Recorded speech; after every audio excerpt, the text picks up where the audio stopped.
So I'm going to be using this, yes? So I'll just get myself set up because I have my notes on my iPad. Here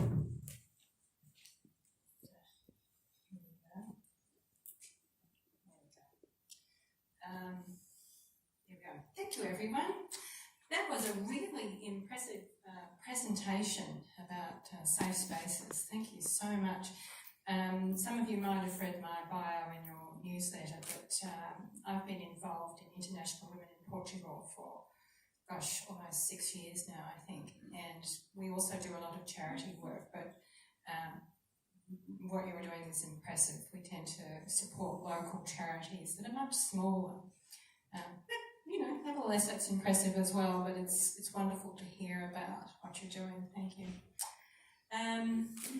Yes, and today I think there are a few members missing, such as Lisa Stubb, who very kindly coordinated my being here today, and prior to her, Gillian, your former event coordinator. I work with her to be here today as well. So I believe some people are not, though, because of the virus. Perhaps they've had flu and they're a bit concerned about exposing anybody else. So we live in interesting times, perhaps concerning right now. But I made it. I flew here and there were some coughs on the plane, so I hope I'm not infected. Anyway, so thank you, IWC Amsterdam, for hosting me today, and welcome everyone. My talk is about 25 minutes, and afterward I'd love to answer any questions you might have. In fact, I'm dying to talk about it. You might have questions about my follow-up book, which is about men. I don't really have a title for it yet. I sort of have a bit of a working title, but it's been very curious to interview men. I'm up to about 17 at this point, 3 more to go. And the way they tell their stories, and their stories are quite different than the women, but not at all what I expected. You know, we all have sort of stereotypes, I think, about the way we think men move through the world, but they managed to cause me to question some of those stereotypes I held. So, talking back to my book, talking about me and my book, I'm just going to set the scene a little and give you a bit of background information about me. So, I'm originally from Australia, and in my late 20s I went to the US to do graduate studies in psychology and counselling, and there I met an American and we married. We didn't have children, and into my late 30s we divorced. So fast forward into my mid-40s, I really wanted to leave the US, and I thought about coming back to Europe where I'd lived, but I had no idea where. So then in 2011 I went to a workshop in Mexico where I met one of your members, Carol, and I also met a Portuguese woman who I subsequently visited several times over the course of the next couple of years. And it was in the winter of 2013 when I was on the estuarial coastline, sitting in the sun at an outdoor cafe on the promenade, that I thought to myself, I think I'd like to live here. And I'm sure that there are a number of women here today who sat exactly where I sat and thought the same thing in the middle of a gloomy Amsterdam winter. So anyway, I love that area around Cascais and Estoril. And I love being by the sea because I've lived in Colorado, right up against the foothills to the Rocky Mountains, which of course is a very different environment at altitude versus being by the sea. And it all reminded me of Australia, being by the sea, because we're a coastal country.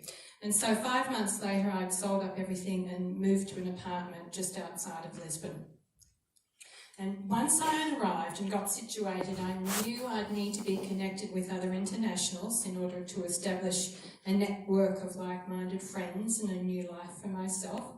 So within a few weeks, I became a member of International Women in Portugal, which of course is just like International Women's Contact. And because I'd been an avid hiker in Colorado, I joined an activity offered by IWP, a weekly hiking group that's also a bit like your Wednesday morning walking group? Yeah. Yeah. Well, I mean, the girls in Portugal, you know, are not mountain climbers. We just sort of do a flat with some elevation, some slight elevation, but it's more about fun.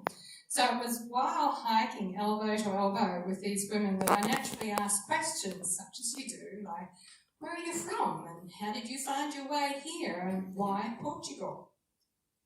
And in response, I was hearing captivating personal stories, the calibre of which I'd not heard in my previous life. In fact, I was so excited and inspired, mingling with a group of worldly, educated, well-travelled and intrepid, multilingual women, that I envisioned recording their stories for posterity, I thought. And thus began a 3-year process of interviewing 20 women from 16 countries whose personal histories I recorded on my iPhone and which I subsequently transcribed and edited down to a collection of short memoirs called Women Who Walk, which was, I very kindly showed you the book. And from 16 countries who came to live in Portugal. And today I wanted to present to you some things I learned in the process of writing this book, because even though the women found their way to Portugal, their stories could easily be about women who'd found their way to the Netherlands. In other words, I became aware of themes that are common to expatriate women everywhere. Now, to begin, in order to easily identify common themes in the women's stories, I focused on 3 questions that I indirectly explored interviewing the women, and those questions are as follows. What compels someone to leave their country of origin? What happens to them on the journey to the new place? And then what causes them to land somewhere and decide to stay, if not for the rest of their lives, then for an extended period?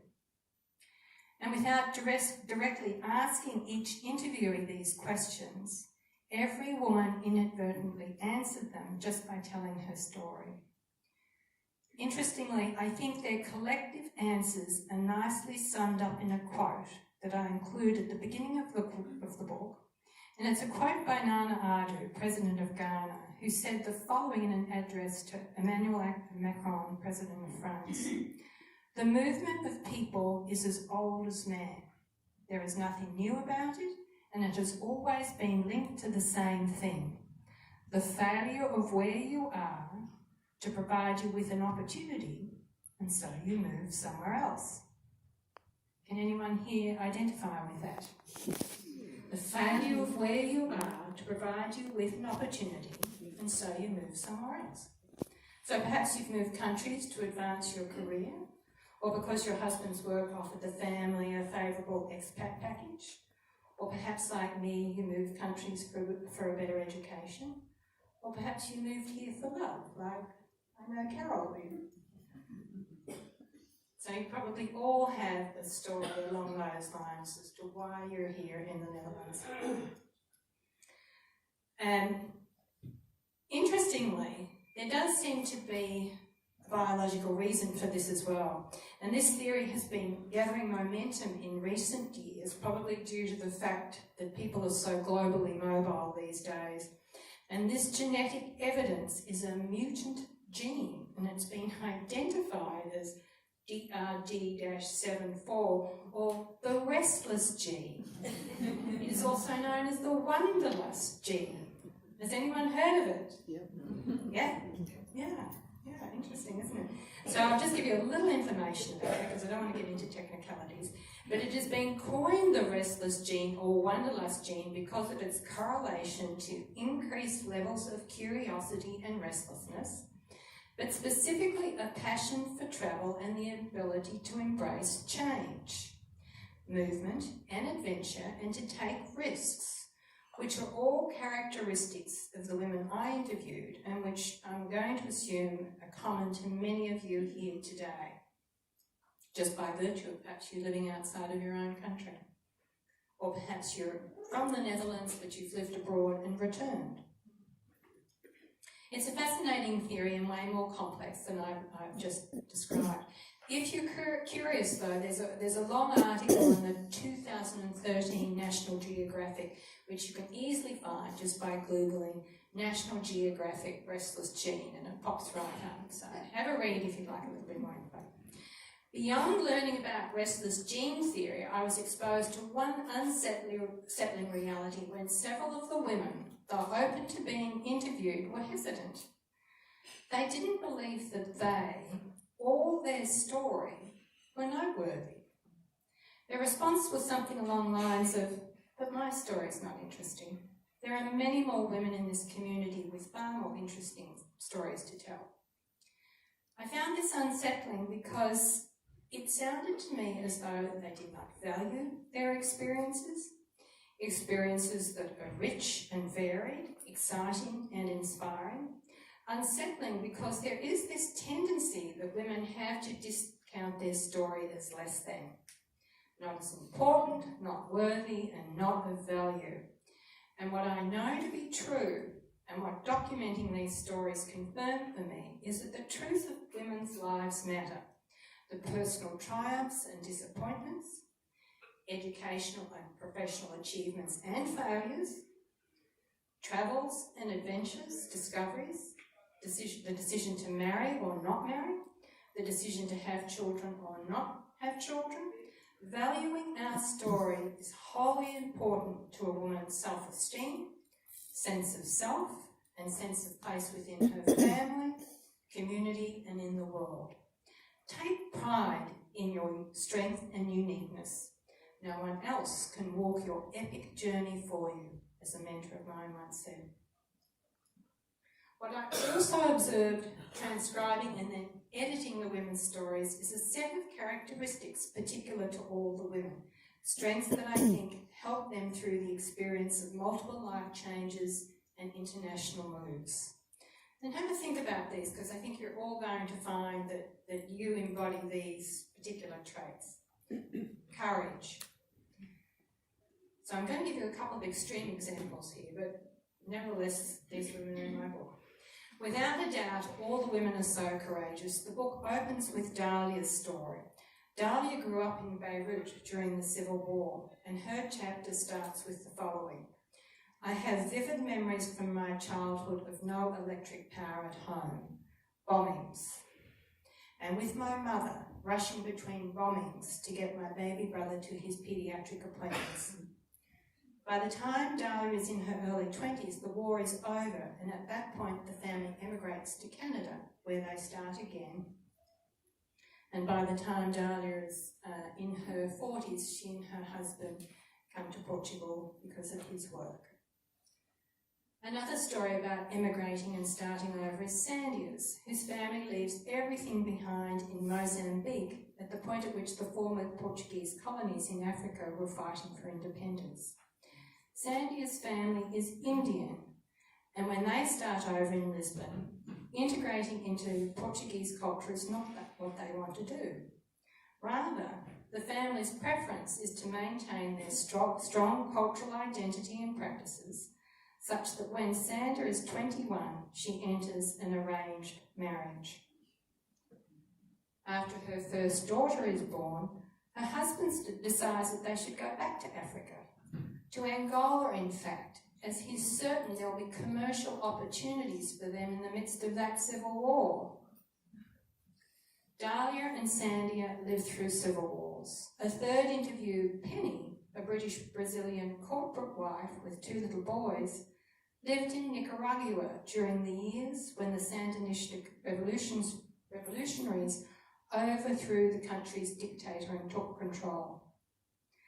From the perspective of our comfortable lives, it's hard to fathom the courage it took for these women to navigate the challenges that life threw at them. Curiosity, specifically cultural curiosity. For instance, Sally Hastings is plucked out of her very sheltered life in Middle America and flown to Paris to begin a modelling career at 16. She's so naive that when she arrives, she's shocked to discover that the French speak another language. And it's not English. But instead of packing it all in and going home, because it's all too different and overwhelming, she has the gumption and curiosity to not only learn the language, but to integrate and find a life and a home in France, and later in Portugal, never returning to live in the US. Resilience. I think of Joanne, who grew up on a cocoa plantation in the jungles of New Guinea, and who eventually went on to marry and raise 4 children in 7 countries. And I'm sure that there are a number of expat wives here who have done the same thing.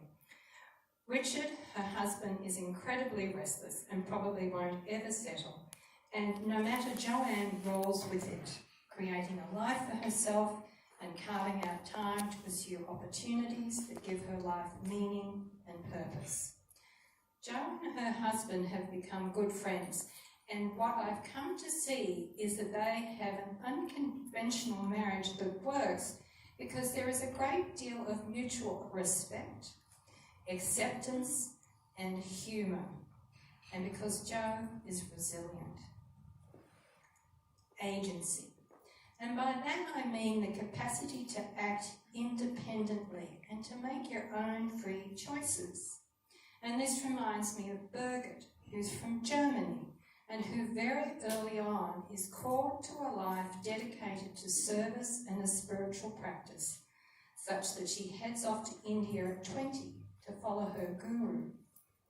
Naturally, her parents are very much against this, but she goes because her spiritual path is like a personal mandate. Despite that her adventures lead her into all sorts of situations in various countries, she is her own agent, exercising free will. And this allows her to overcome all sorts of childhood fears and anxieties. Adaptability. Of course, all the women in the book are adaptable. Their life choices are dependent on them being flexible and comfortable with change. Otherwise, they wouldn't have wound up living in various countries before finding their way to Portugal. So I had a friend, Alison Collins, who's a British psychotherapist, write the afterword, and she came up with this great catchphrase that's like an umbrella characteristic common to all the women. She coined the term blueprint breakers. And this refers to the idea that the women either intentionally or unintentionally discarded cultural norms such as do well at school, get a job, settle down in one place, get married, have kids, and instead they found themselves leading less conventional, somewhat peripatetic international lives. So, as I've alluded to, I'm sure many of you today can identify with some or all of these characteristics. Am I right? Yes. Yeah. Which makes us a fairly unique group of women. Interviewing women, I also learned how enriching it is to take the time to really listen. In conversation, we're too often ready to jump in with our own story. We're impatient. We allow ourselves to get distracted by our phones and our technology, thus failing to truly hear the person we're in conversation with. But when you take the time to listen, to go just a little deeper in conversation, we can learn so much from each other, particularly living in an international community. I knew many of the women I interviewed either from IWP events or from the hiking group or because a mutual friend had introduced us, but once I sat down with each woman and listened uninterrupted to her life story, I realised I didn't really know her at all. I'm embarrassed to say that one of the women is a geophysicist, and I hadn't a clue what that was till Audrey informed me. She told me about her education, her field of research, and then working with Shell Oil in the Middle East. Sandy, who I've already mentioned, is of Indian heritage, and her family is from Gujarat. And I had no idea where that is in India or anything about the culture of that region. apparently Gujarat is the entrepreneurial mecca of India, and so often families from Gujarat immigrate around the world for better opportunity. So I know a lot more about this area of India and about the Brahma. I think Sandy is Brahmin, because she enlightened me.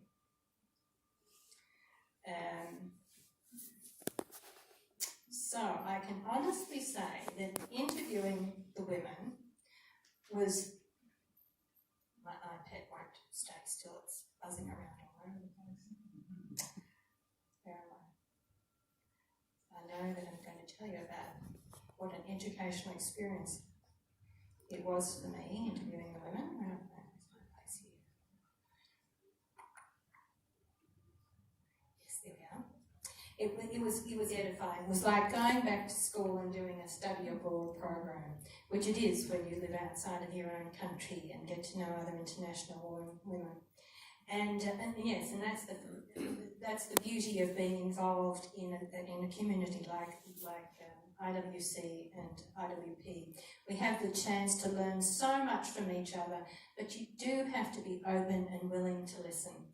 And I finish off the introduction with a quote from Barack Obama, which is as follows: "I learned that if you listen hard enough, everybody's got a sacred story, an organising story about who they are and their place in the world. And that and they're willing to share it if they feel as if you actually care about it. And that ends up being the glue around which relationships are formed, and trust is formed, and communities are formed, and ultimately that's the glue around which democracies work." And underlying the theme in each of the women's stories that wasn't particularly obvious initially when I collated the essays, encouraged me to include one more quote by travel writer Jan Morris, and it reads, "I've spent half my life travelling in foreign places. I've only lately come to see that incessant wandering as an outer expression of my inner journey."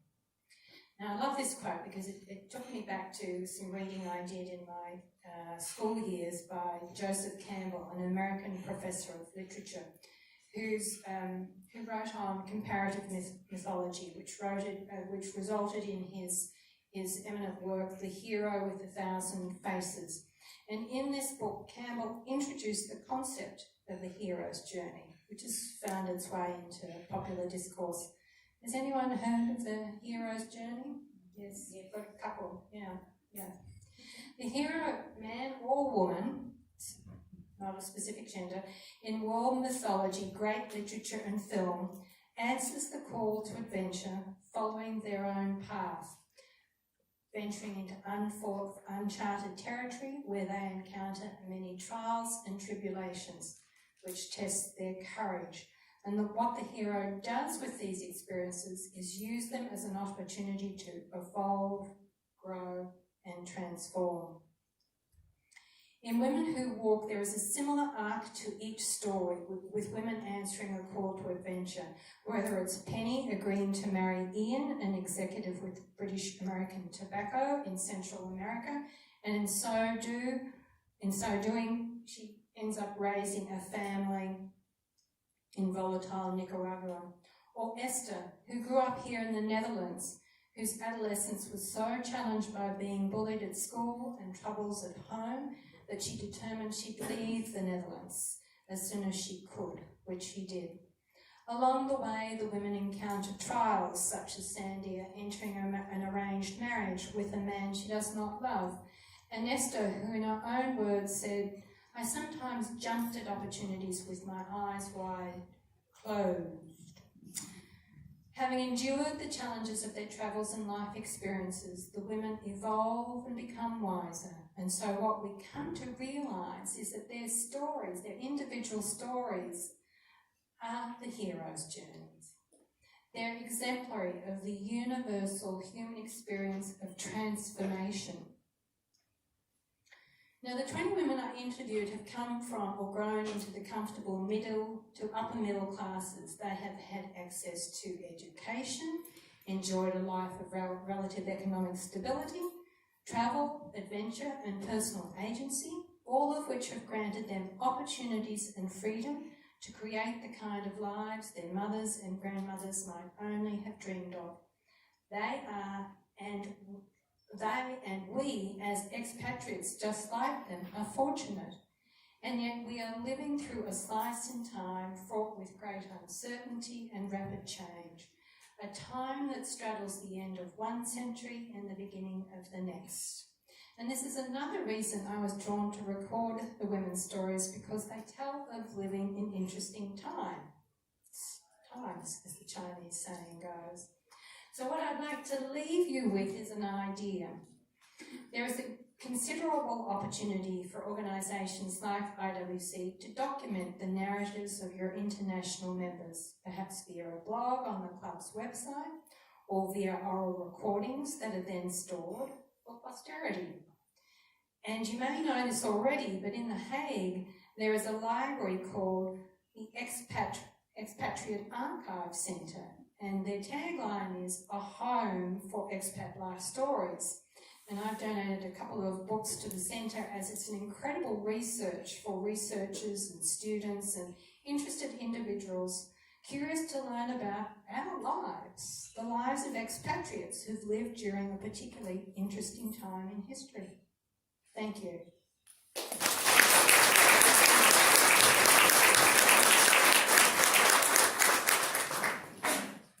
Other questions, please?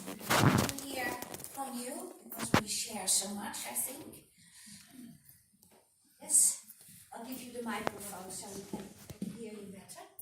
I'm interested in the fact that the expatriate community, the children come on and marry other expats. Yeah. It seems to be once the family moves, then they keep on moving. Yeah.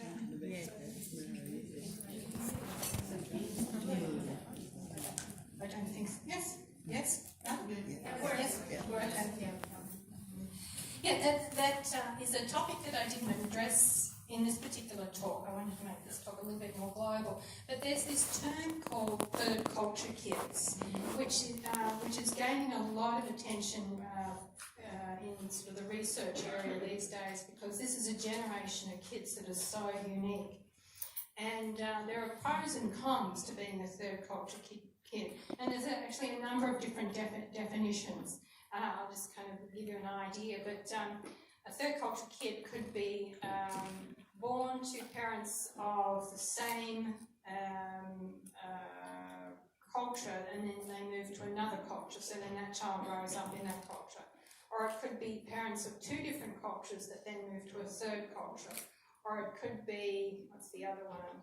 I've forgotten, there's another definition, never mind. Anyway, so the pros and cons to being a third culture kid is that these children tend to be more worldly, more sophisticated, more oftentimes multilingual, more culturally sensitive, more able to straddle borders, more confidence to travel and move abroad. I won't go into the negatives, you don't necessarily want to hear the negatives. One of the things that naturally happens, though, is that third culture kids are naturally attracted to or drawn to other third culture kids because they all understand each other. They speak the same language. Oftentimes, returning to the country of origin as a third culture kid is extremely difficult because nobody understands their level of sophistication, and they oftentimes have to dumb down in order to fit in, which is a shame. So it's not unusual for third culture kids to end up migrating to yet another culture, perhaps because they've met another third culture kid and they want to be together, so then there's perhaps a fourth or a fifth culture that they end up living in at a distance from their parents. The other thing, though, is when you go back to your own country, Returning to the country of origin. and you don't fit in. That's right. So this is a common, let's just call it, issue amongst internationals.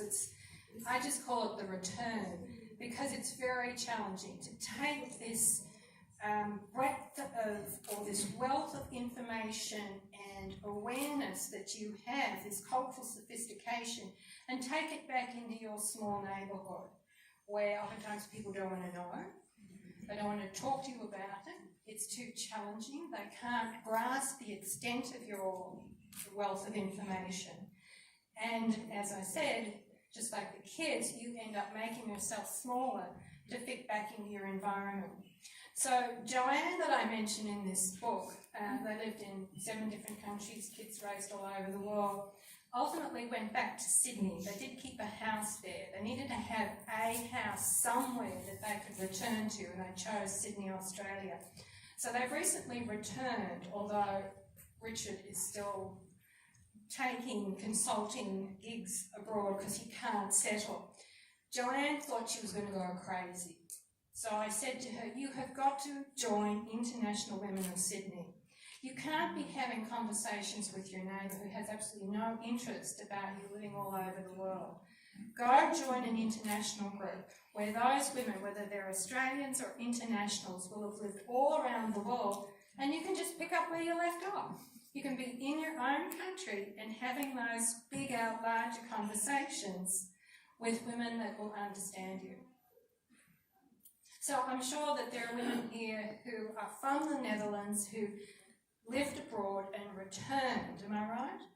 Yes, you live 2 lives. Yes. You have your Dutch life, and then you talk to your neighbors and your family. Yes. But you meet also in an international environment, and then you pick up and you talk, and you understand each other. Exactly, and hence I'm sure that's why you're very involved with this organisation, because you're constantly meeting women who have lived abroad like you have. And even though you're in your country of origin, you're having a more international conversation with these women. Yes. Anybody else? Sorry. Did you have any particular criteria for your selection of the women you interviewed, or did they? You know, Rose, I'm not really. I mean, in the beginning, I was just listening for that interesting story. And I think I've got an ear for a good story. So for those women who didn't quite have what it was, I listened, but I didn't necessarily include them. I actually interviewed 26 women that I ultimately chose 20. The first 6 was when I was just starting out, and I really didn't even know how to interview or what I was even looking for. So they were probably a practice run, and I didn't kind of make the cut. For instance, one of the women, she was just incredibly critical of everywhere she had been. And then you wonder, well, why did you go anywhere if you couldn't stand anywhere you went? So I didn't want to include that story, because why do you want to write about someone who just is so negative about every place they had been? I mean, she'd been to some glorious places, and so her response to those places was so sort of shut down and closed and negative. I thought, well, I can't include this. Thank you. Yes, another question, yeah? Yeah, so I'd like just maybe to get your perspective on this, but last week when I was in San Francisco, I went to a women's business event, and my question was, there was a lot of talk about, how we become more prominent and what we do, but one of the things we struggle with, and the question that I asked is, how do we get women to advocate for themselves? Because it's something that I think we often struggle with. It was interesting, the first answer was more an answer of how you get others to advocate on your behalf. Mm-hmm. And then finally someone really picked up on the question. So I'm curious, I see that almost when you say you ask the women to tell their story and they think it's nothing special. I'm curious how you draw that out of them, because sometimes it takes that when you are talking to someone to, even just to get their story to feel important, I guess. Yeah, golly, we women and our issues with self-esteem. I think it's our mothers and our grandmothers and those of you who are perhaps young mums. I don't know if there are any young mums here today. It's certainly our responsibility to teach our daughters healthy self-esteem. One of the things that I think, and that's why I put it into this presentation, that I think is so important, is listening. When you're listening to someone and you're distracted, you're just listening and you look away, or you're listening and you look at your phone, it really doesn't feel good if you're sharing something with someone and they're really not paying it any attention. We really need to pay attention when we're sharing with one another. Or why bother? Why bother being in conversation if you're really not prepared to listen?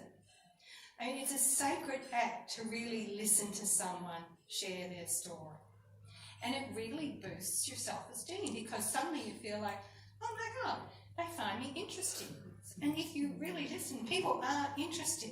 Whether it's the facial expressions they make when they're talking, or the way they move when they're talking, or when you're standing close and you see whatever you see about them, that they've coloured their hair, or that they don't pluck their eyebrows. It doesn't matter, but when you give someone your full attention, suddenly their self-esteem is bolstered. So it's as simple as that, I think, really listening to someone. And then, of course, if you see someone, see a woman in any way undermining or denigrating another woman, there's an opportunity to step in there and take action in some way. Not in an aggressive fashion, but just to take action if you're aware of what's going on. Does that help? Okay, let me see.